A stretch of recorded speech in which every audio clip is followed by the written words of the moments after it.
মাত্র ২০ মিনিটে বানিয়ে ফেললাম মজাদার একটি চিকেন বন রেসিপি।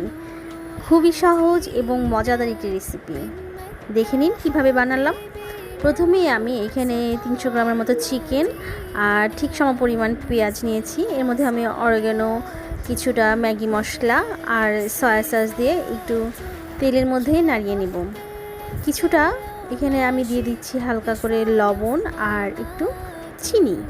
আপনার পরিমাণ মতো ঝাল দিতে পারেন। এখানে যেহেতু আমি এখানে বাচ্চারা খাবে তাই আমি এখানে মরিচ ইউজ করছি না, আপনি চাইলে মরিচ দিতে পারেন। এটা আমি কিছুটা ভাজা ভাজা করে যখন পানি উঠেছে এর মধ্যে আমি একটু এলাচি আর দারচিনি দিয়েছি। এখন হালকা ১ কাপের মতো পানি দিয়ে দিলাম।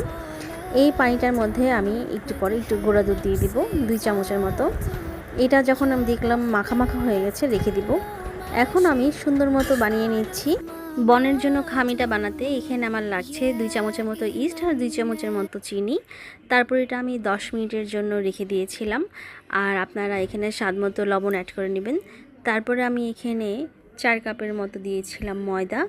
এই ময়দাটাকে আমি ভালো মতো মাখিয়ে তারপরে এটার মধ্যে আমি ঢেকে রেখে দিব, যাতে ময়দাটা আমি সময় করে ফুলিয়ে নিতে পারি।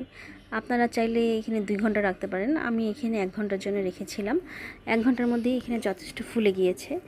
তারপরে এটা আমি ছোট ছোট করে আমি এখানে নিয়েছি একটা কেকের যে কাপ কেকের থাকে সেটার, এটা যাতে বাচ্চারা দেখলে খুশি হয়ে যায়।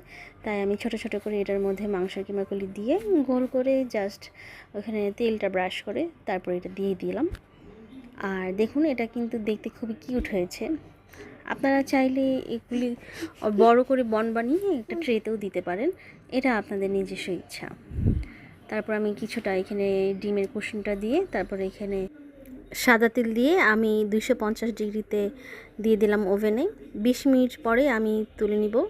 আর দেখুন কত সুন্দর হয়ে গেছে আমার বনটা, আর ভিতরে চিকেনগুলো কত ইয়ামি হয়েছে।